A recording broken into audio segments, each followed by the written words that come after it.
আমরা একটা গণঅভ্যুত্থান করেছি না, আমরা গণঅভ্যুত্থান করি নাই, গণঅভ্যুত্থান হয়ে গেছে। কারণ রাষ্ট্র বরাবরই যে কোনো অর্থে পশ্চিমা, পূর্ব, উত্তর, দক্ষিণ একটা রিপ্রেসিভ স্টেট। সেই আকাঙ্ক্ষার মান এখনও পর্যন্ত এইখানে যারা মঞ্চের এবং বাইরে উপস্থিত আছেন তাদের চৈতন্যের মানের থেকে নিচে। এই রাইটস যদি সরকার বাস্তবায়ন না করে তাহলে তো কি আইন আদালত দিয়ে সেটা বলবৎযোগ্য করা যাবে? আমরা দেশভাগ বলতে, অর্থাৎ ভারতবর্ষ দেশ যদি ওইটা হয়ে থাকে, আমার দেশ তো ভারত কখনোই ছিল না, পাকিস্তান থেকে আমার জীবন শুরু হয়েছে। দেশভাগ থেকে, বঙ্গ বিভাজন থেকে বাংলাদেশ পর্যন্ত আলোচনা হচ্ছে এখানে। এইটা কোন দৃষ্টিভঙ্গিতে দেখব সেই দিক থেকে দেখবার আছে। যেমন রাহি অত্যন্ত গুরুত্বপূর্ণ তাত্ত্বিক প্রশ্ন উপস্থাপন করেছেন যে আমরা পশ্চিমা রাষ্ট্র বা পশ্চিমা দৃষ্টিভঙ্গি দিয়ে দেখলে হবে কি না। তখন আমার একই সঙ্গে মনে পড়ছিল এই কথা খুবই সত্য, কিন্তু মডার্নিটির প্রথম ক্রিটিকরা পশ্চিমারাই করে। অর্থাৎ পশ্চিমা সমাজ, রাষ্ট্র এবং পশ্চিমা স্কলার এক জিনিস না। দ্বিতীয়ত হচ্ছে যে সমাজ রাষ্ট্রকে নির্মাণ করবে না, রাষ্ট্র সমাজকে নির্মাণ করবে আলোচনা এসেছে। ধরুন সমাজও যদি রাষ্ট্র নির্মাণ করে সেটাও তো আমাদের জীবনের বা ইতিহাসের শেষ লক্ষ্য হতে পারে না। কারণ রাষ্ট্র বরাবরই যে কোনো অর্থে পশ্চিমা, পূর্ব, উত্তর, দক্ষিণ একটা রিপ্রেসিভ স্টেট। আপনি যদি ক্লাস শব্দটাতে আপনাদের ইমান থাকে, কেউ কেউ বর্গ বলেছেন, আমি নিজে ক্লাস যেহেতু চারপাশে দেখি প্রতিদিন, ইতিহাসের মধ্যে, অভিজ্ঞতার মধ্যে, হ্যাঁ, সুতরাং আমি আমাকে মার্ক্সবাদী বলে গালি দিলেও আমি যা চোখে দেখি সেটার থেকে আপাতত সরছি না।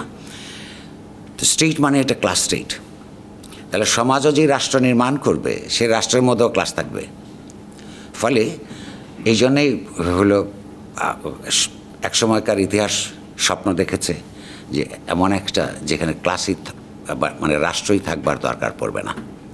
সেগুলো সমাজ এবং সভ্যতার ইতিহাসের একটা মহৎ লক্ষ্য। সেই লক্ষ্য অর্জনের জন্যে কত 100 বছর লাগবে আমরা জানি না, কিন্তু যেহেতু এগুলো মহৎ মনে হয়, মহৎ স্বপ্ন, তার পক্ষে লড়াই করাটা ইম্পর্টেন্ট।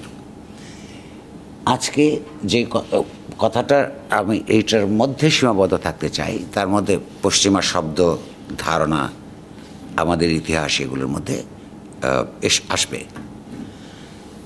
গণ অভ্যুত্থান পরবর্তী বাংলাদেশ, অর্থাৎ এই যে শিরোনামের মধ্যে দুটো অনুমান আছে। সেই পরিপ্রেক্ষিতে সাংস্কৃতিক পুনর্গঠনের আলাপ, অর্থাৎ একটা গণ অভ্যুত্থানের পরে তাহলে আমার একটা এখানে বড় একটা পরিবর্তন ঘটেছে, এই অনুমানটা এটার মধ্যে আছে। এবং সেই পরিবর্তনের ভেতরে আমরা পুনর্গঠনের কথা বলছি বা যারা প্রস্তাব করেছেন, মানে গঠিত জিনিস একটা আছে, সেইটা আমার চলছে না, শুধু এটা পুনর্গঠনের আলাপ, তাই তো আমি যদি বুঝে থাকি। এই আলোচনার মধ্যে আরও এসছে যে এই অভ্যুত্থান পূর্ববর্তী যে সময়টা ছিল, প্রায় প্রত্যেকেই, সবাই নন, এটা একটা ফ্যাসিবাদী দল এবং রাষ্ট্র হিসেবে সমাজে আলোচিত হচ্ছে, এখানেও হচ্ছে। তাহলে কি ফ্যাসিবাদী রাষ্ট্রটা এই অভ্যুত্থানের মধ্য দিয়ে ভেঙে গেছে কিনা, যদি আমরা অনুমান করি যে এটা একটা পরিবর্তিত পরিস্থিতি? আমার ধারণা না। কিন্তু যে আওয়ামী লীগ এই রাষ্ট্রকে রাষ্ট্রের যে অন্তর্গত নৃশংসতা ছাড়া কোনো রাষ্ট্র হয় না, সেই নৃশংসতাকে আরও তীক্ষ্ণ করেছে। এবং সে নিজে যে পার্টি, সেটা যে একটা ফ্যাসিবাদের সমস্ত লক্ষণগুলি তার মধ্যে ছিল, এই ব্যাপারে কোনো সন্দেহ নাই। সেইটাও পশ্চিমা ডেফিনেশনে আপনার ফ্যাসিবাদের কতগুলি লক্ষণ তৈরি করা আছে। যেমন ধরুন, তার একটা জিঙ্গুইস্টিক একটা ভাবাদর্শ লাগে। আওয়ামী লীগের ক্ষেত্রে এটা ছিল বাঙালি জাতীয়তাবাদ, ন্যাশনালিজম, এবং সেটা শুধু সংখ্যাগরিষ্ঠতাবাদী নয়, উৎকৃষ্টতাবাদী। অর্থাৎ এটার মধ্যে এই কথা থাকতে হবে জার্মানদের মতন যে আমরা সবচেয়ে উৎকৃষ্ট রেস। মুজিব যখন বলছিলেন যে তোমরা বাঙালি হয়ে যাও, তোমাদেরকে প্রমোশন দেওয়া হলো, তার মানে এটার ভেতরের অন্তর্গত আকাঙ্ক্ষা এবং উপলব্ধি মুজিবের দিক থেকে বা তার আওয়ামী লীগের দিক থেকে বাঙালি একটা উৎকৃষ্ট জাতি, অবাঙালি জনগোষ্ঠী বা জাতিসত্তা যারা আছে এটা উৎকৃষ্ট নয়। কারণ উৎকৃষ্ট না থাকলে তো আর তাকে প্রমোশন দেওয়ার ব্যবস্থা করা যায় না। তো এখানেও ফ্যাসিবাদী লক্ষণ চিন্তার মধ্যে, তার রাজনীতির মধ্যে পরিষ্কার। আরেকটা লক্ষণ হচ্ছে ক্ষমতার কেন্দ্রীভবন, যার উল্টোটা হচ্ছে ক্ষমতার বিকেন্দ্রীকরণ। এই আমলে ক্ষমতার কেন্দ্রীভবন এমন পর্যায়ে পৌঁছেছিল, আপনারা সম্ভবত সবাই শুনেছেন, কিন্তু আমি একটু মনে করিয়ে দিই। ওই যে এক ধরনের সম্মিলনই হতো সাংবাদিকদের সঙ্গে, প্রধানমন্ত্রী তৎকালীন শেখ হাসিনা যখন ফিরে আসতেন, সেই দিন তাদেরই এক লোক, মানে আর বোধহয় সহ্য করতে না পেরে প্রশ্ন করেছিলেন, আচ্ছা মাননীয় প্রধানমন্ত্রী, এই যে এতগুলি মন্ত্রণালয় আছে, এই মন্ত্রণালয়গুলো থাকতেও, মন্ত্রীগুলো থাকতেও সবাই সব সমস্যা নিয়ে আপনার কাছে আসে কেন? এটা একটা সুন্দর প্রশ্ন, কিন্তু উনি ক্ষিপ্ত হয়ে গেছিলেন। অন্যান্য দিনের যে একটা অলস আনন্দের মুহূর্ত কাটানোর সংবাদ সম্মেলনের নামে, ওইটার মধ্যে উনি রাগান্বিত হলেন। উনি বললেন, আমার কাছে আসবে না তো কার কাছে আসবে? অর্থাৎ রাষ্ট্র হিসেবে সরকারের কাছে বা দলীয় কর্তৃপক্ষের কাছেই নয়, একজন ব্যক্তির কাছে সমস্ত সমস্যার সমাধান করবার জন্যে আসবে, এবং এটা ন্যায্য, এটা মনে করলেন। ফ্যাসিবাদী লক্ষণ এরকম অনেকগুলো আছে, যেমন ধরুন ফলস স্বপ্ন দেখানো এবং তার পাশাপাশি একটা ভয়ের সংস্কৃতি জারি রাখা, এটা ফ্যাসিবাদের ক্লাসিক লক্ষণ। যেমন উন্নয়নের কথা বলতে আমরা সিঙ্গাপুর বানিয়ে দিচ্ছি, প্যারিস বানিয়ে দিচ্ছি, আমরা মনে পড়বার কথা আপনাদের এগুলো, যে উন্নয়নশীল দেশ তো হয়েছে, আমরা উন্নত হয়ে গেছি। কোনো মন্ত্রী বলেছেন যে আমেরিকার থেকে বেশি আমরা অর্থনীতিতে ভালো করেছি। এই যে ফলস ন্যারেটিভসগুলি হাজির করার মধ্য দিয়ে এই ইমানদার নাগরিকদের মধ্যে, মানে রাজনৈতিকভাবে ইমানদার নাগরিকদের মধ্যে এক ধরনের স্বপ্নেরও সঞ্চার হয়, সে এক ধরনের পুলক বোধ করে। সঙ্গে এইটার বিরোধিতা করলে যে ভয়ের সংস্কৃতি জারি রাখা, কোথাও একটা সমালোচনা করলো, সেই ধরেন প্রত্যন্ত গ্রামাঞ্চলে একটা টেক্সট পাঠালো এক বন্ধু আরেক বন্ধুকে, তাকে ধরে নিয়ে আসা, এরকম 10টা ঘটনা সমাজে যদি ঘটে এবং পত্রপত্রিকায় যদি রিপোর্টেড হয়, তাহলে অটোমেটিক্যালি কতগুলি ভয়ের সংস্কৃতি তৈরি হয়। এ কথা সত্য যে এই যে ছাত্র গণঅভ্যুত্থানের পরে এগুলো আমরা এখনও দেখতে পাচ্ছি না, বরং যিনি এই মুহূর্তে সবচেয়ে ক্ষমতাবান প্রফেসর ইউনূস, তিনি তার সরকারকে সমালোচনা করতে বলেছেন। করলে কোন জায়গায় যাবে সেটা এখন আমরা বুঝতে পারছি না, ভবিষ্যতে বুঝতে পারব। তো এখন প্রশ্ন হচ্ছে যে অন্য যে রাষ্ট্র ব্যবস্থা, এটা তো অক্ষুণ্ণ আছে, কিছু প্লেয়ার্স চেঞ্জ হয়েছে, কিছু ম্যানেজার্স চেঞ্জ হয়েছে। ধরুন রাইটলি পয়েন্ট আউট, রাহি বলেছেন, বলেছেন যে এই যে একটা ফ্যাসিস্ট রাষ্ট্র কায়েম হলো এবং বিকশিত হলো, তার কিসের ভিত্তিতে? তার সাংস্কৃতিক ভিত্তি যেমন আছে, রাজনৈতিক ভিত্তি আছে, তার তো আর্থসামাজিক ভিত্তি ছিল, যে সোশিও ইকোনমিক ফরমেশন যেটাকে বলে। বা কিন্তু এখন যখন রাষ্ট্রের সংস্কারের কথা আসছে, তো ওইটার সংস্কার না করলে তো এই যে অসম সামাজিক অর্থনৈতিক সম্পর্ক, ওইটাকেও যদি গণতন্ত্রায়ন করা না হয় বা তার দাবি যদি না ওঠে, তাহলে তো রাষ্ট্র এরকমই থাকবে, ম্যানেজার্স চেঞ্জ হতে পারে। মানে প্রত্যেকটা বড় আন্দোলনের কতগুলি শাসকদের জন্য ভয়ের পরিস্থিতি তৈরি করে। মনের মধ্যে যাই থাকুক না কেন, ইচ্ছে করলেই 2 বছর আগে রাষ্ট্রের কর্মকর্তারা যেভাবে ব্যবহার করতে পারতেন, এই আন্দোলনের বা ছাত্র গণঅভ্যুত্থানের এই আবেশটা থাকার সময়কালীন পর্যন্ত এটা করতে পারবে না।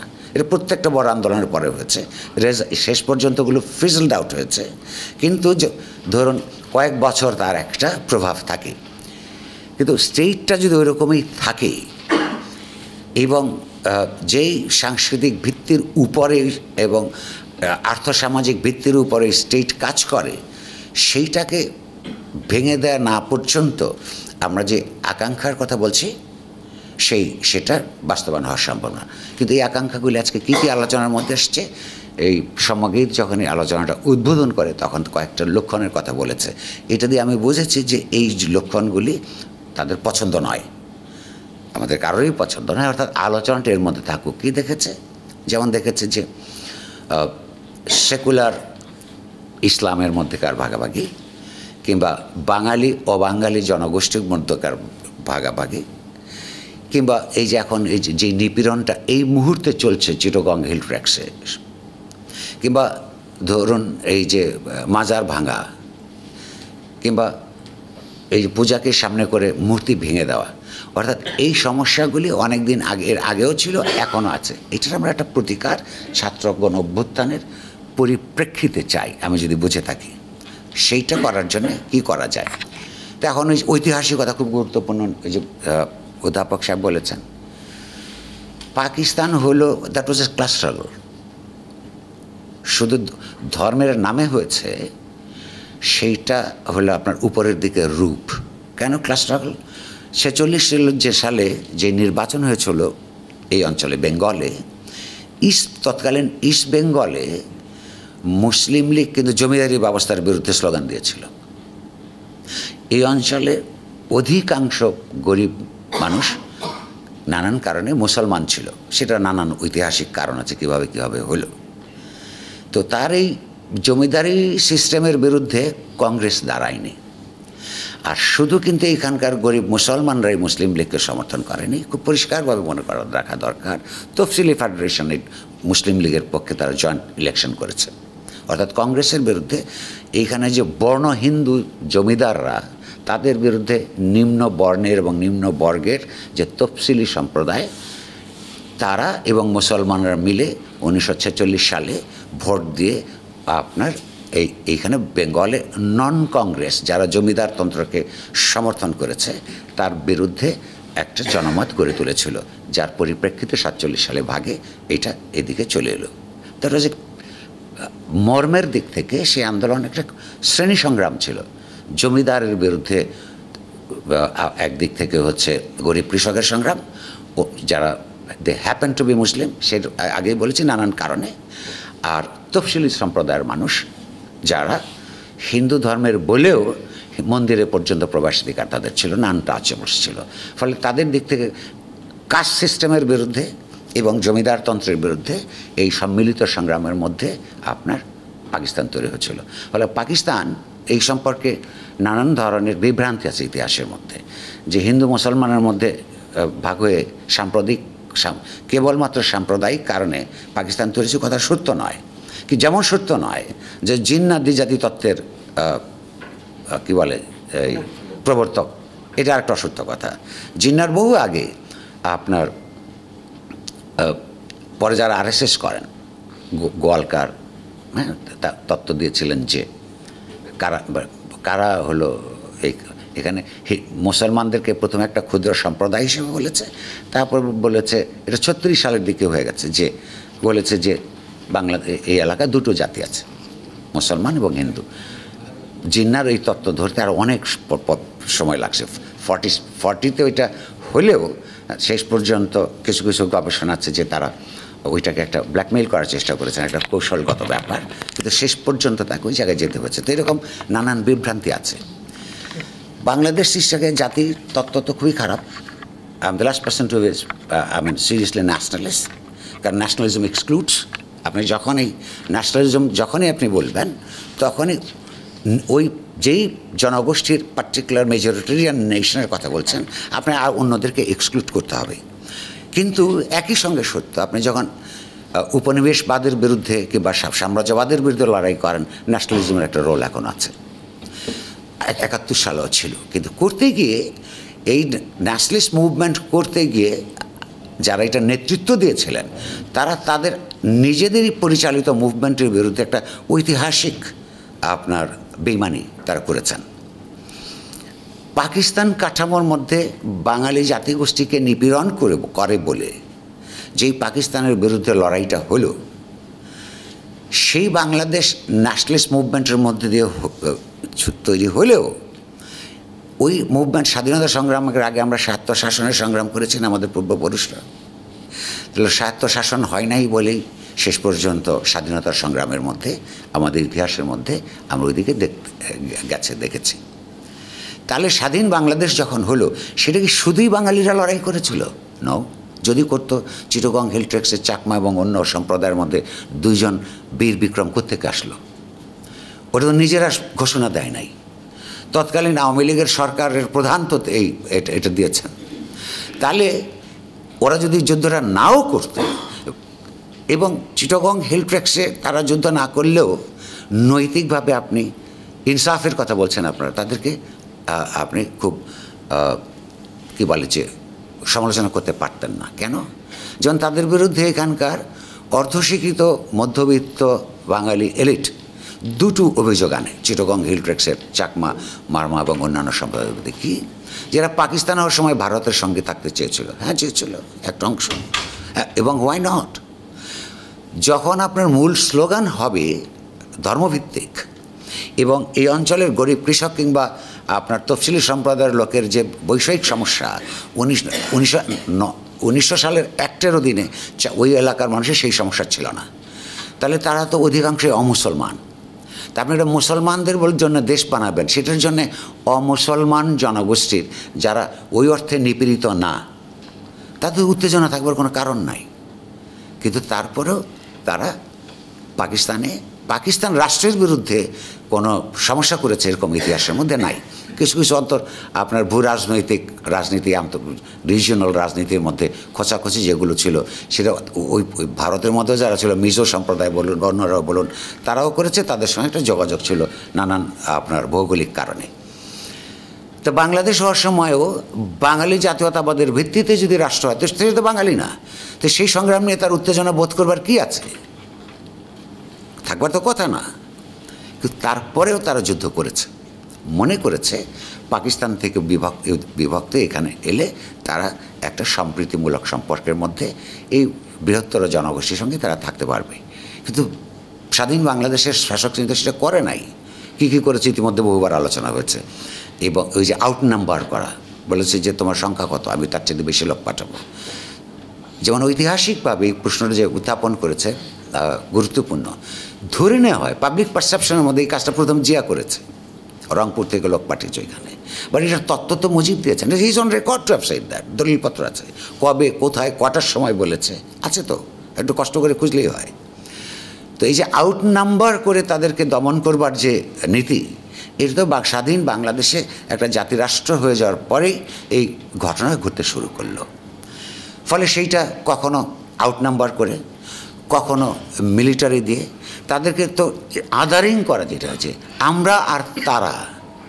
তো স্বাধীন বাংলাদেশ হওয়ার পরে তারা সেই যুদ্ধে অংশগ্রহণ করার পরে আইডেন্টিটি পলিটিক্স একদিক থেকে খুব খারাপ, কিন্তু যতক্ষণ পর্যন্ত না ওই আইডেন্টিটিকে আপনি তার কালচারাল আইডেন্টিটিকে রেকগনাইজ করবেন না, ততক্ষণ পর্যন্ত তার আইডেন্টিটি পলিটিক্স করা ছাড়া তার পথ নাই।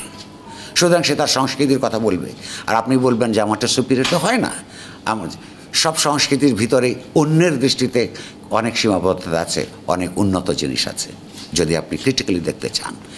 তো সেইখানে সেই সমস্যা বাংলাদেশ রাষ্ট্রের ঠিক বর্তমান পর্যায়ে খুব ফ্লুইড সিচুয়েশন, খুবই ফ্লুইড। কারা সরকার চালাচ্ছে, কারা চালাচ্ছে না, কারা সাবোটাজ করছে, কারা যার কোন সমাজের কোন সেকশন, এর মধ্য দিয়ে এটাকে বলে, আমার দাদি বলতেন ঘর পোড়ার মধ্যে আলু পোড়া। একজনের বাড়িতে পুরো বাড়িটার মধ্যে হচ্ছে আগুন লেগে গেছে, এইটা দেখে আরেক বাড়ির লোক এসে ওটার মধ্যে একটা আলু সিদ্ধ দিয়ে দিল, কারণ ওর আর তেল খরচ করে বা খড়ি জ্বালিয়ে ওর আগুন জ্বালানোর কষ্ট করতে হলো না। এই ঘর পোড়ার মধ্যে আলু পোড়া চলছে, আর দীর্ঘদিন থেকে আপনার তাদের উপর তো নিপীড়ন চলছে। এইটা তো জাতি রাষ্ট্র দিয়ে, জাতিবাদী রাষ্ট্র দিয়ে এই সমস্যার সমাধান হবে না। তাহলে রাষ্ট্রকে ডেমোক্রেটাইজ করবার ব্যাপার আছে। রাষ্ট্রের ডেমোক্রেটাইজেশন মানে কি? তাহলে আমাদের সে আলোচনায় যাইতে হয়। এবং যখন আমরা বলি সাংস্কৃতিক পুনর্গঠনের ব্যাপার, সংস্কৃতির যেমন রাজনীতি আছে, রাজনীতির একটা সংস্কৃতি আছে। তো সংস্কৃতি তো একটা নিরীহ ব্যাপার না, রাজনীতি বিচ্ছিন্ন না।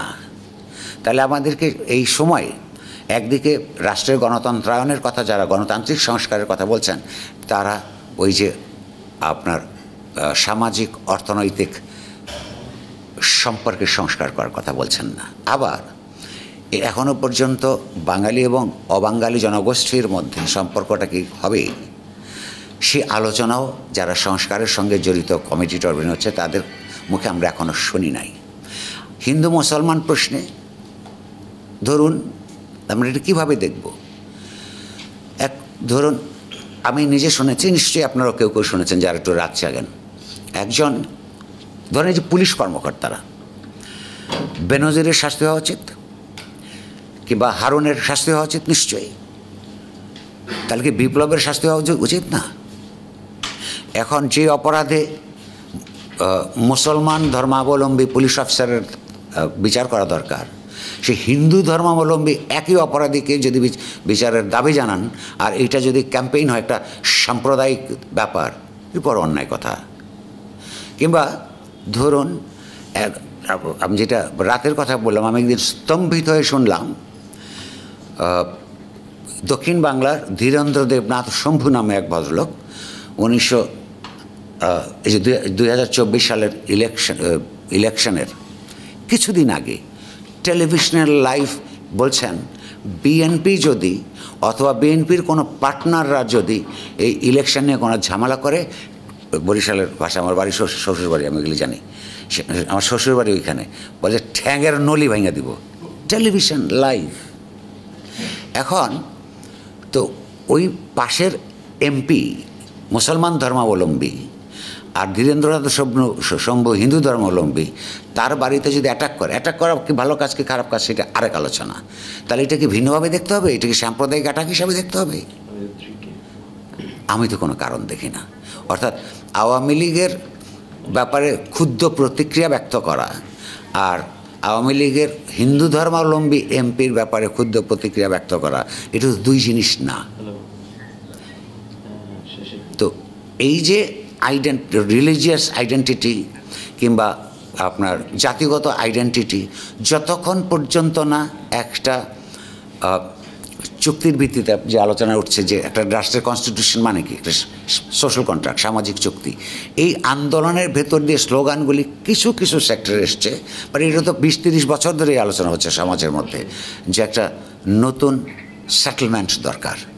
এটা তো আগস্ট মাসের 5 তারিখ বা জুলাইয়ের 14 তারিখ থেকে 5 তারিখের ব্যাপার না। অর্থাৎ আমাদের ফার্স্ট রিপাবলিক যে আমরা তৈরি করেছিলাম, আমরা ফেল করেছে। ফেল না করলে দেশের রাষ্ট্রের এই অবস্থা হবে কেন? তাহলে এইখানে ভেঙে আবার নতুন করে আরেকটা রাষ্ট্র কাঠামো তৈরি করতে হবে, সেইটার মধ্যে একটা সোশ্যাল কন্ট্রাক্ট নতুন, যেটা আরেক ভাষায় কেউ কেউ বলেন যে নতুন রাজনৈতিক সেটেলমেন্ট করতে হবে। ফলে এই সময় যখন আপনি সাংস্কৃতিক পুনর্গঠনের কথা বলেন, এই রাজনৈতিক দাবি উত্থাপন এবং বাস্তবায়নের জন্য লড়াই করা ছাড়া সেই পরিস্থিতি নির্মাণ করাই সম্ভব না। যেমন ধরুন, এই যে ফ্যাসিবাদী একটা সরকার গেছে বলেই তো আপনি আলাপ করছেন। তাহলে যদি আমরা রাষ্ট্র এবং অর্থনৈতিক সাংস্কৃতিক কাঠামো যদি অক্ষুণ্ণ থাকে, এইটা ফলো আপ হিসাবে তার জন্য যদি আমরা লড়াই না করি, তাহলে এই আন্দোলনের স্পিরিটটা ফিজল আউট করে যাবে। এরা অতীতও হয়েছে। ইনক্লুডেড হতে চাওয়া আর একটা গণতান্ত্রিক সম্পর্কের মধ্যে যাওয়া এক না, বাট সংখ্যাগরিষ্ঠতার ভিত্তিতে যে মেজরিটেরিয়ান স্টেট এক্সক্লুড করে বলেই ইনক্লুশনের প্রশ্ন আসে।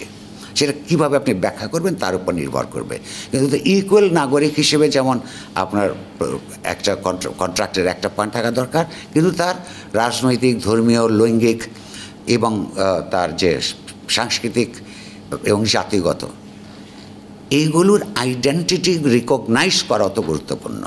ফলে এগুলো কমপ্লেক্স একটা ইস্যু। ভবিষ্যতে আমরা কোন জায়গায় যেতে পারবো আমি জানি না, বাট ইমিডিয়েটলি আমাদের যেই সময়টা এখন এসছে, এইখানে মনে রাখা দরকার যদি অন্তত এই সব ন্যূনতম এগুলোকে অ্যাসার্ট করা দরকার।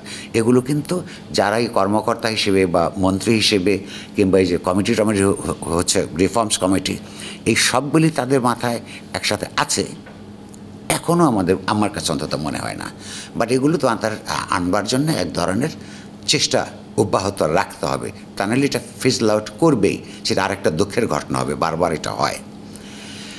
তো আমার মনে হয় যে এই বিষয়ে আর খুব বেশি এই যে আলোচনাগুলি হচ্ছে এটা গুরুত্বপূর্ণ।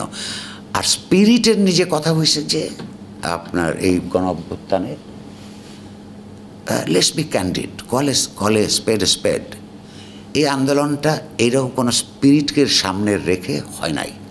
এইটার সাথে ওই তত্ত্বটা জড়িত। আমরা একটা গণঅভ্যুত্থান করেছি না, আমরা গণঅভ্যুত্থান করি নাই। গণঅভ্যুত্থান হয়ে গেছে, গণঅভ্যুত্থান করা যায় না।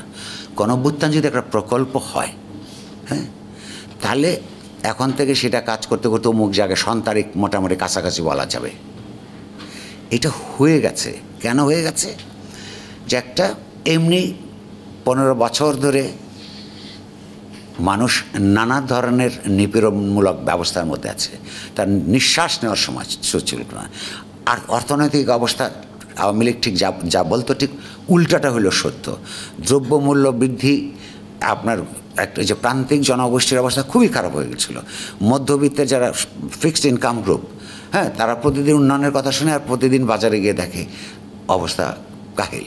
তার এমনি অনেক রাগ ছিল নানান কারণে, রাজনৈতিক রাগ তো ছিলই, অর্গানাইজড পলিটিক্যাল পার্টিস যারা ক্ষমতায় যেতে চায়, হ্যাঁ, তাদের তো রাগ ছিলই।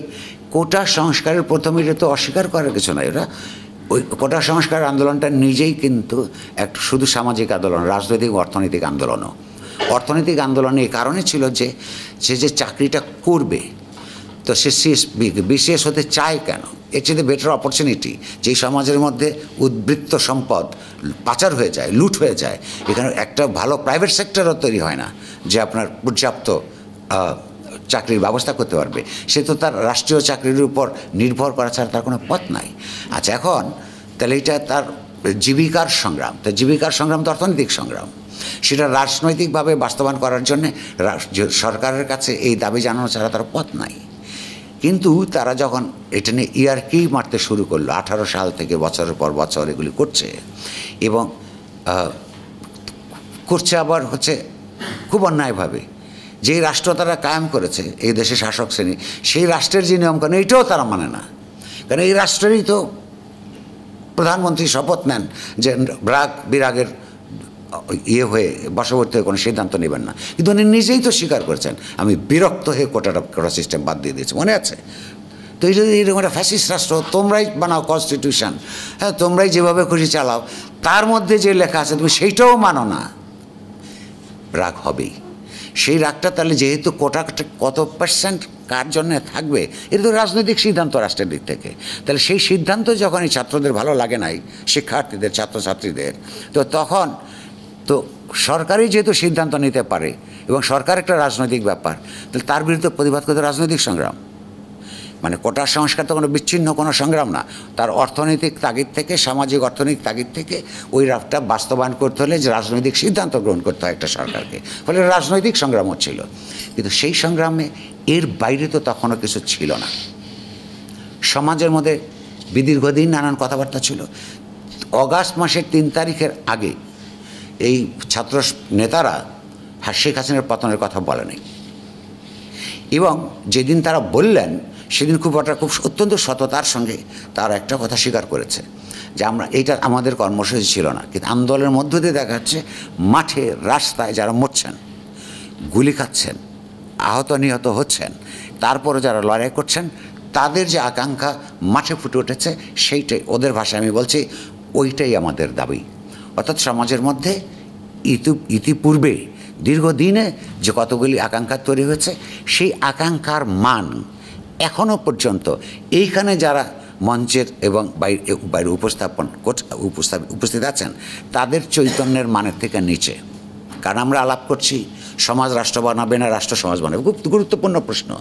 রাষ্ট্র থাকবে কি থাকবে না, বা আসলে কীভাবে, তো সেইটা এই আলোচনা কিন্তু ওই সংগ্রামের মধ্যে ছিল না।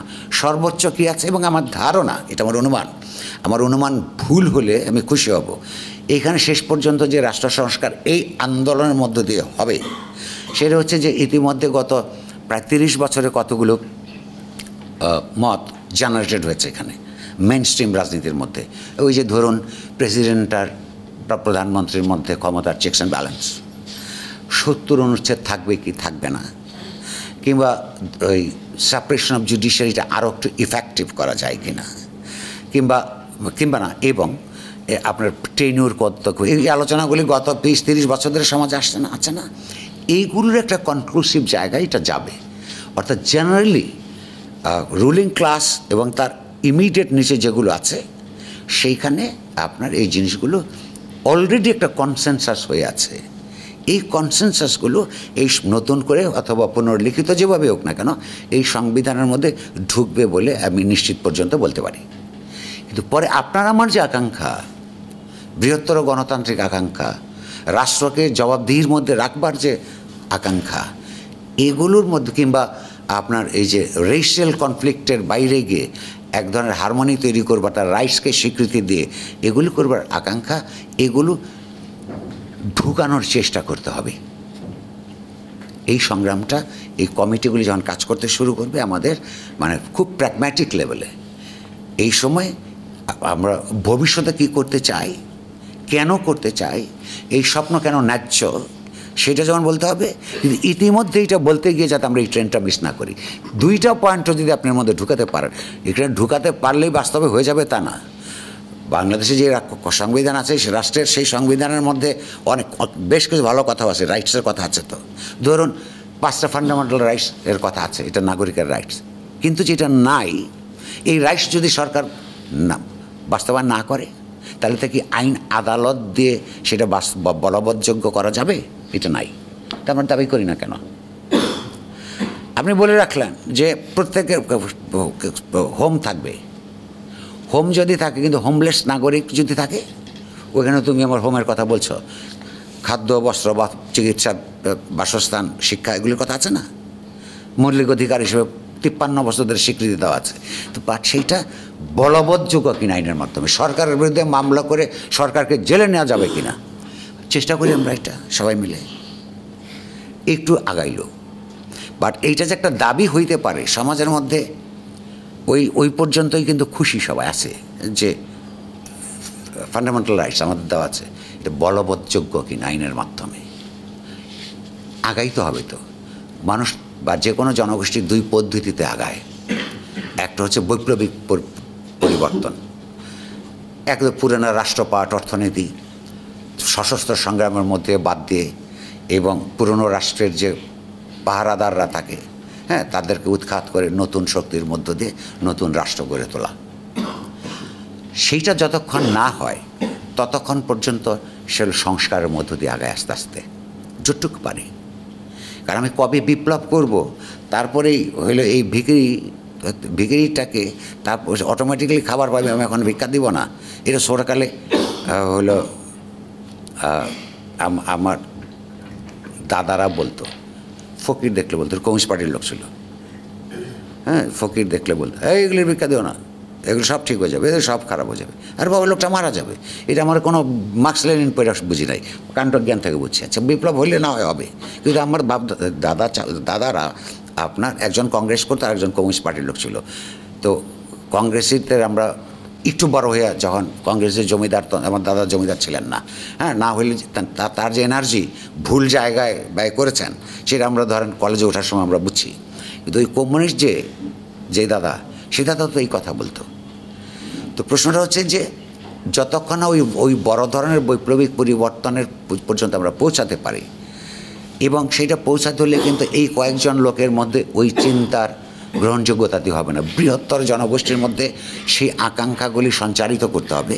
কোন ভাষায় করব, হ্যাঁ, কিংবা কি পদ্ধতিতে করব, সেটা নিশ্চয়ই অনেকেই কাজ করছেন, যার যার মতন করে কাজটা করা দরকার। কিন্তু অধিকাংশ মানুষের মগজের মধ্যে যতক্ষণ না আপনি ঢুকাতে পারছেন, অধিকাংশ, বিপুল অধিকাংশ না হোক, অধিকাংশ না হলে এই যে বিদ্যমান যে হেজিমনি চিন্তার, কিংবা যে চিন্তার যে শৈথিল্য, সেই শৈথিল্যের মধ্যে যদি আপনি আঘাত হানতে না পারেন, তার মাথার মধ্যে নতুন নতুন প্রশ্ন, যেই অমীমাংসিত জিনিসগুলো কেন এখনো পর্যন্ত দাবি আকারে সমাজে উত্থাপিত হয় না, ওই জায়গায় পৌঁছানোর জন্য অনেক কাজ এবং নিরন্তর কাজ করে যাওয়ার ব্যাপার আছে। তো এই সময়ে আমি অনেক দেরি হয়ে গেছে আপনার এই যে সমগীতকে ধন্যবাদ জানাই। সাংস্কৃতিক পুনর্গঠনের ব্যাপারটা একই সঙ্গে রাজনৈতিক এবং অর্থনৈতিক সংস্কার, যে অসম সম্পর্ক সমাজের যতগুলো আছে, সে নারী পুরুষের অসম সম্পর্ক, বাঙালি অবাঙালির অসম সম্পর্ক, ধনী গরিবের আপনার